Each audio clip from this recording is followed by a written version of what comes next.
Dubai की अरबों dollar की एक ऐसी योजना जो ज्यादातर खाली और सुनसान पड़ी है। ये परियोजना 260 छोटे छोटे द्वीपों का एक जाल है जिन्हें दुनिया के सभी महाद्वीपों के आकार में विकसित किया गया है। इस प्रोजेक्ट पर काम शुरू हुए 20 साल से ज्यादा बीत चुके हैं। सवाल ये है कि द वर्ल्ड आइलैंड्स के साथ आखिर हुआ क्या है। द वर्ल्ड नाम की इस परियोजना की परिकल्पना 260 आर्टिफिशियल द्वीपों के तौर पर की गई थी। इन्हें इस तरह बनाया जाना था जिस तरह धरती पर सारे महाद्वीप आबाद हैं। ये प्रोजेक्ट दुबई के समुद्र तट से लगभग 4 किलोमीटर दूर बनाया जा रहा था। हर द्वीप का नाम उस देश, इलाके या शहर के नाम पर रखा गया जिस महाद्वीप में वो स्थित है।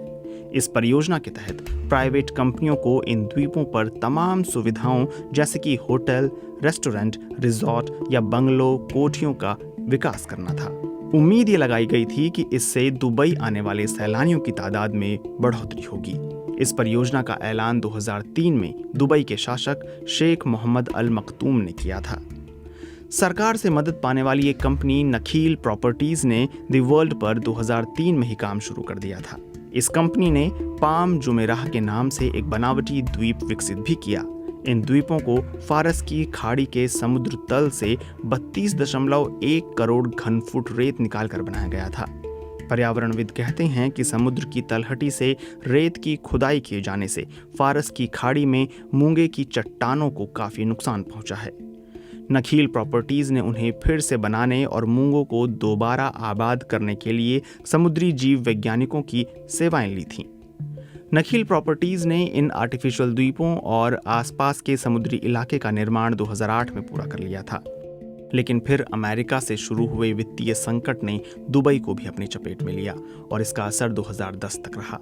इस दौरान दुबई में प्रॉपर्टी की कीमतों में काफी गिरावट आ गई। इसकी वजह से बहुत सी निजी कंपनियों ने या तो इस योजना से अपने हाथ खींच लिए या फिर उन्हें रोक दिया।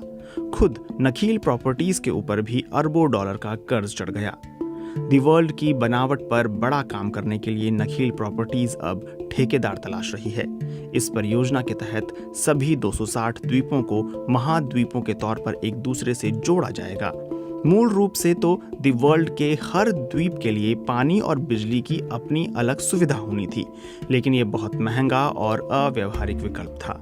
जब इन बनावटी द्वीपों को महाद्वीपों के तौर पर एक दूसरे से जोड़ दिया जाएगा तो उसके बाद ये द्वीप बिजली, पानी जैसी सुविधाएं एक दूसरे से साझा करेंगे।